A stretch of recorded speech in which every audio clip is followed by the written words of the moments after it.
Il y a de cela 6 mois, en avril, on se disait ici que notre lutte n'est pas, quand bien même elle soit une lutte spontanée, ce n'est pas une lutte brève. C'est une lutte de longue haleine. Et on s'est même mis à genoux en position de départ. On s'est dit, à un moment donné, ce sera la position de pré-parté et en définitive une course de fond que nous allons parcourir et qu'il fallait à tous les travailleurs qui se reconnaissent de la synergie, même ceux-là qui ne s'y reconnaissent pas, mais qui jouissent quand même de ces fruits.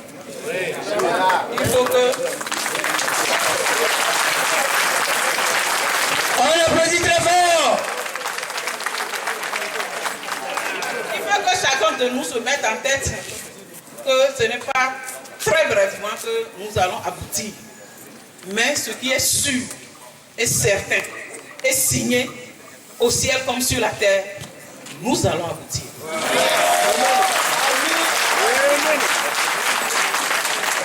Quelles que soient les volontés, quelles que soient les manifestations, quels que soient les obstacles, quelles que soient les intentions, honnêtes ou malhonnêtes, nous arriverons.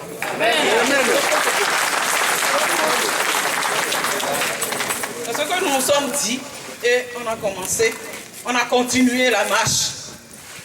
Aujourd'hui, notre marche, je vous l'avoue, elle est passée par des obstacles énormes.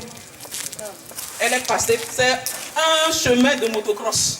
Oui, c'est un chemin de motocross que nous avons emprunté. On se retrouve en haut, l'instant d'après, on est déjà en bas en train de chercher à mettre où la tête, où la tête, où la tête. Et c'est comme ça que nous avons continué le chemin. Que ce soit de l'extérieur ou de l'intérieur, nous avons eu vent à tous les obstacles possibles. Oui, tous les obstacles possibles. Nous venons ici, nous vous disons, bon, la coordination, le conseil, c'est tout cela que nous ne vous disions pas. On avait plein de problèmes. Aujourd'hui, tant bien que mal, nous sommes arrivés à un accord. Le 10 septembre, je crois que c'est le 10, je vous disais ici à notre dernier AG que je partais un peu en congé parce que j'étais fatigué. Je n'arrivais même plus à tenir debout. Donc j'étais parti juste le lendemain. Et dans mon voyage, je recevais les communications des camarades de la coordination qui étaient restés derrière et qui parlaient des propositions que le gouvernement nous faisait pour pouvoir aller à la table de négociation. Ils ont vraiment tenu dur. Vous pouvez les applaudir très fort.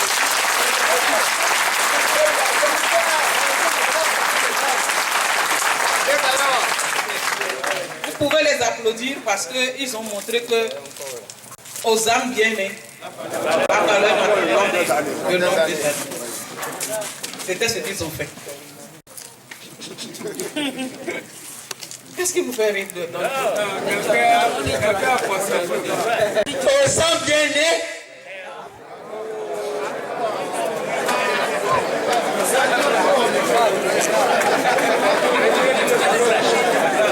Allez-y, continue. Camarade, salut. J'ai l'impression qu'il y a des grimaces derrière moi. Il y a rien. Ok. Donc, j'entendais les échos, ils m'appelaient à chaque fois qu'on les contactait, les propositions qui se faisaient, on discutait, les prix de téléphone, vous ne pouvez pas le compter, tous les mails, tout y est passé. Bon, en définitive, je suis revenu et dès le lendemain de mon retour, j'ai été contacté par le médiateur pour me dire que voilà, pendant mon absence, voilà ce qui a été dit avec les camarades. Maintenant, il est temps qu'ensemble encore, nous repassions encore une fois à une concertation pour voir concrètement où est-ce que nous allons finir par mettre une étape à notre négociation. Et c'est ce qui a été fait. Nous avons rencontré le ministre le dimanche. D'abord, oui, nous avons rencontré le ministre le dimanche et le lundi. Nous sommes passés à la table de négociation. Qu'est-ce qui urgeait pour que le lundi, nous puissions nécessairement passer à la table de négociation? Vous n'êtes pas sans savoir que depuis un certain temps, notre pays, sur le plan économique, à la fin de chaque année, au début de chaque année plutôt, doit envoyer son budget général auprès des bailleurs de fonds par le biais du FMI. Donc la session budgétaire du FMI est en train de se tenir actuellement. Et à cette session, le ministre des Finances devait partir avec le budget du Togo. Et ce qui est lié à un accord, un programme que le Togo doit signer avec le FMI. Après cela, pour que les bailleurs de fonds puissent faire des appuis budgétaires au pays. Sans quoi il n'y a pas d'appui budgétaire, tous les projets sociaux sont enterrés et nous ne pouvons vivre que sur notre budget. Donc, le projet et le départ du ministre des Finances et du ministre du Plan et de l'Aménagement du Territoire, les deux qui d'habitude vont à cette séance, étaient là suspendus à la négociation que la STT menait avec le gouvernement. Et depuis tout le mois, qu'est-ce qui était en train de nous être dit? Que le FMI a placé un plafond où la masse salariale ne pouvait pas dépasser. À ce plafond, camarades, je vous ai dit, on s'est déjà convenu ici que nous ne faisons que rendre compte. Nous sommes sur la table, nous entendons, nous vérifions. Nous revenons vous dire concrètement ce qu'il y a. Ce que nous avons trouvé après nos propres vérifications, c'est de cette certitude que nous vous parlons. On ne revient pas vous dire des choses comme ça en l'air. C'est pour cela d'ailleurs que la coordination est là. Pour avoir des gens dans des choses là, habiles pour pouvoir faire ces vérifications et aller discuter compte tenu de la réalité du terrain. Donc, je rends compte. Sous-entend que vous ne me criez pas dessus. Voilà. Donc, le FMI a fixé un plafond. Ce plafond, si jamais la masse salariale dépassait ce plafond, le programme avec le Togo n'est pas signé. Les bailleurs de fonds ne rapatrient pas le fonds plus de mouvement d'appui budgétaire vers notre pays. C'était aussi simple que ça, l'adéquation. Ok, le plafond, il est où? Au Togo. Donc, on est allé dans la négociation. Et en définitive, le FMI dit, par rapport à leur plafond, nous avons demandé qu'on accélère l'intégration de nos amis des EV, les enseignants volontaires. Ils sont 5000 prévus à être rentrés dedans. Il y a la santé qui a besoin de presque 500 postes, 500 travailleurs pour venir s'ajouter à eux. On va les recruter. 1000 000, on va les recruter. La police, on va les recruter. Une partie pour l'armée dont on ne nous a pas donné de chiffres. Venir rentrer dedans, dans notre enveloppe là toujours, dans le plafond là toujours. Si je le dis, c'est à cause de ça, c'est à cause du plafond. Dans ce plafond, nous devons trouver la part de la STT et la part qui doit être réservée à nos camarades qui sont à la porte, entrée d'entrée. C'était ça l'adéquation. Donc en définitive, quand on a fini de faire les évaluations, au départ, le gouvernement avait mis 6% dans le budget pour l'augmentation de la masse salariale. Suite aux réunions, nous leur avons dit que le jour où on va dire 6% là, ça veut dire que les 20-30 000 ont disparu et que c'est 6%. Ce jour-là, nous, en tout cas à la coordination, nous ne sommes pas dedans. Nous ne disons pas ce qui va se passer, mais on n'est pas dedans. Donc, compte tenu de toutes les évaluations, finalement, nous ne faisons que garder les 20-30 000 traduits dans notre salaire pour 2014. C'est-à-dire que 20-30 000 qui sont traduits dans notre salaire. C'est ça qui fait partie des 6%, plus une indemnité compensatrice à chacun d'entre nous pour qu'il retrouve le niveau des 20-30 000. Donc je vous lis l'accord. Attendez que je lise, vous aurez la parole. Vous pouvez même sauter si vous voulez. Vous pouvez crier, mais on aura tout le temps de crier ensemble. On aura tout le temps de sauter ensemble.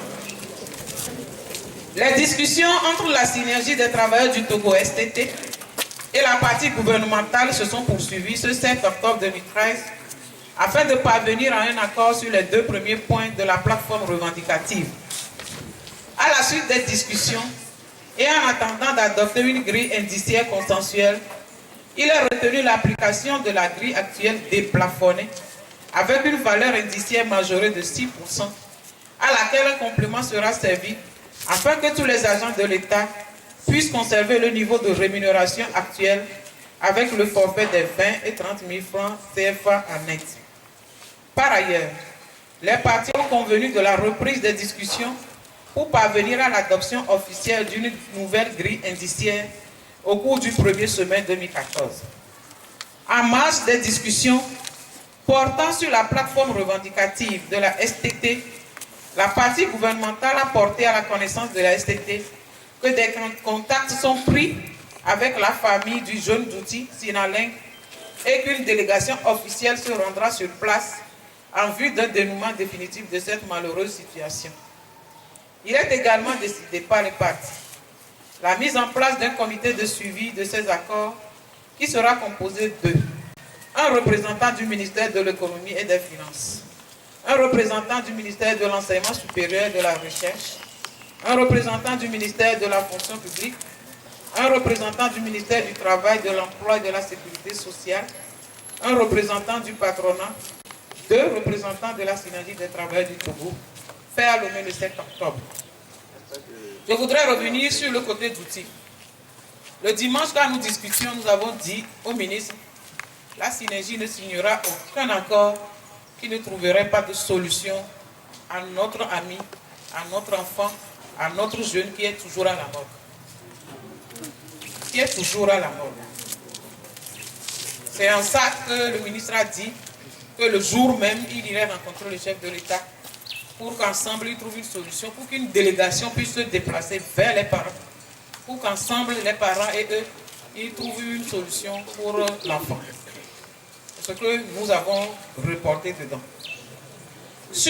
Autour de la nouvelle grille indiciaire, dont il est question dans le 3e paragraphe, nous leur avons dit que la discussion, telle qu'annoncée, qui aura en 2014, la synergie n'entend pas discuter d'une nouvelle grille qui ne parle pas du redressement sur les 2 SMIC. Si l'on ne nous dit pas concrètement comment on va redresser notre grille actuelle sur le SMIC, la discussion là n'aura pas lieu et nous allons prendre nos distances et les camarades viendront, on décidera ensemble de ce qu'on allait faire. Et le ministre nous a répondu que cela ne pose pas problème. Donc, nous allons mettre la nouvelle grille dedans et que au cours de l'année, nous allons tous, dans le monde du travail, de manière tripartite, nous asseoir autour du redressement de notre grille indiciaire. Vous n'êtes pas sans savoir qu'entre-temps, il y a eu cette grille de 30 points qu'ils avaient voulu appliquer. La grille de 30 points dont nous avons annoncé ici qu'il y a une grande partie des jeunes qui ont été recrutés de 2009 qui seront largués et que ça n'avantage que les anciens parce que se déroulant sur les avancements, ces points se sont accumulés au bas de la grille. À mon entendement, je n'ai jamais vu un ancien en grève. Vous en avez déjà vu? À part moi, bien sûr. À part moi, bien sûr, vous n'en avez jamais vu. Donc, à la synergie, nous sommes dit, il n'est pas question qu'on applique une telle grille.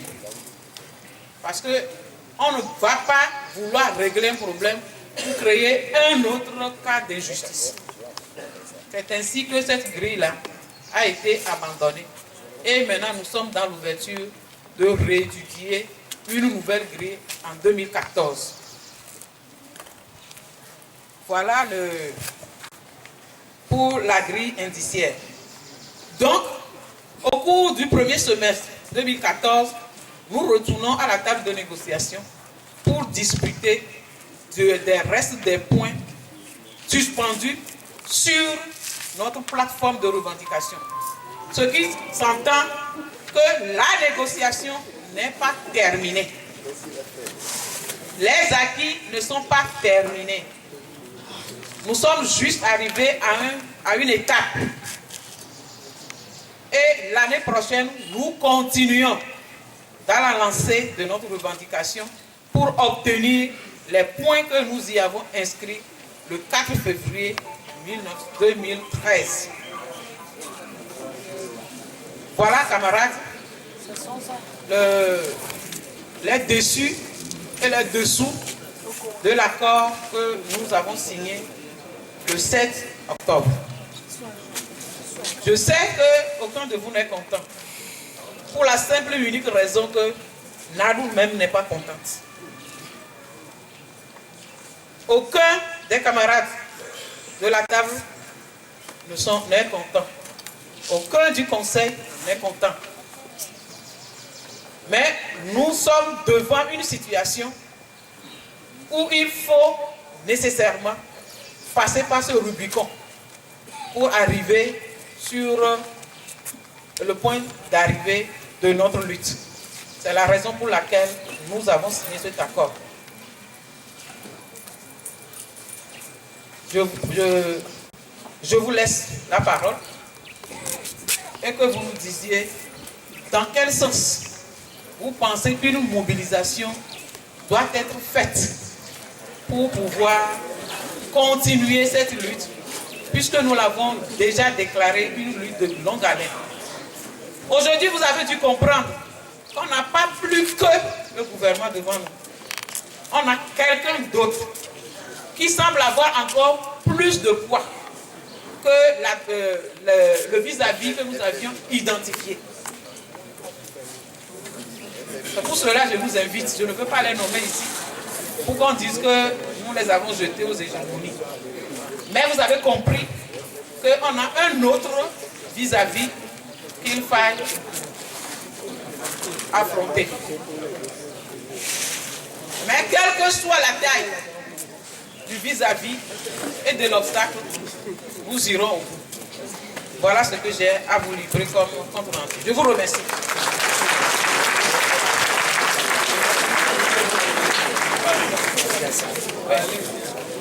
En dehors de cela, il y a le problème de nos camarades du budget autonome.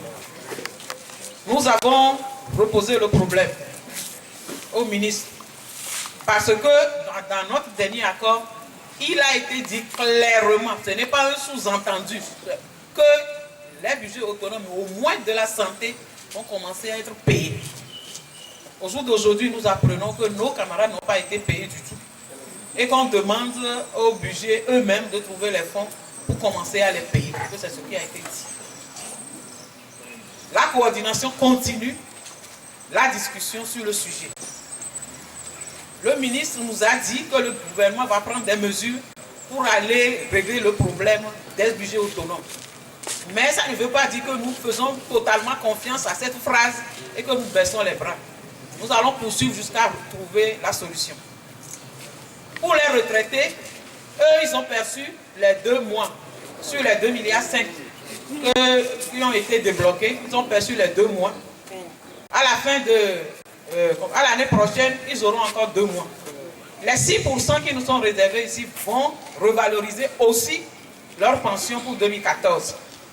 Et ce que nous aurons obtenu pour 2014 leur reviendra toujours. Pour les agents permanents, ils ont perçu 3 mois des allocations familiales et des arriérés. Avant la fin de cette année 2013, ils auront encore 3 mois. Il a été demandé au directeur des finances de faire un échéancier sur le reste de l'appurement des mois restants, afin que nous ayons concrètement cela à la main, qu'on le communique, et qu'ils sachent à quelle date fixe ils pourront passer prendre les allocations jusqu'à appurement total des arriérés qui sont là aujourd'hui. Les nouveaux n'arrivent pas encore à rentrer dans cette danse parce qu'ils sont en train d'apurer les arriérés depuis les années passées avant d'arriver vers les nouvelles années, les récentes années dans lesquelles nous sommes. C'est la raison pour laquelle les nouveaux n'ont pas encore commencé à avoir cette allocation familiale. Pour le départ à la retraite, le principe aussi, nous l'avons signé. En 2014, on se retrouvera autour pour pouvoir élaborer le test et pouvoir le faire voter par l'Assemblée parce que c'est toujours une loi qui met en place l'âge de départ à la retraite. Il reste quel point qu'on avait? Allocation. Allocation, je l'ai dit. Les allocations familiales et les indemnités de transport, nous l'avons déjà dit. Le gouvernement, ce que nous avait dit autour, et nous aussi, on n'a pas été d'accord autour. Donc c'est devenu un point en suspens. On ne l'a pas laissé tomber, c'est toujours resté dans notre plateforme.